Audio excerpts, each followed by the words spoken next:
You can correctly predict the stock market's exact direction and still lose money on your option trade. This paradox happens because of delta. It measures exactly how much an option's price changes for every $1 the stock moves. If you buy a call with a 0.50 delta and the stock rips up by $1, your option only gains 50 cents. But here is the trap beginners miss. Delta is strictly limited. For calls, it ranges from 0 to 1, and for puts, it goes from 0 to -1. That means an option can never gain value faster than the stock itself. Most new traders buy cheap, out-of-the-money options because they cost less. But these options have tiny deltas, sometimes as low as 0.10. This means even if the stock rallies $5, you only make 50 cents.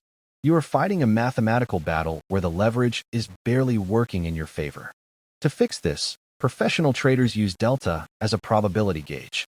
A 0.30 delta suggests roughly a 30% chance of expiring in profit. To mimic the actual stock, you need deep in the money options with a delta near 1.0. Stop gambling on direction. Start calculating your true leverage.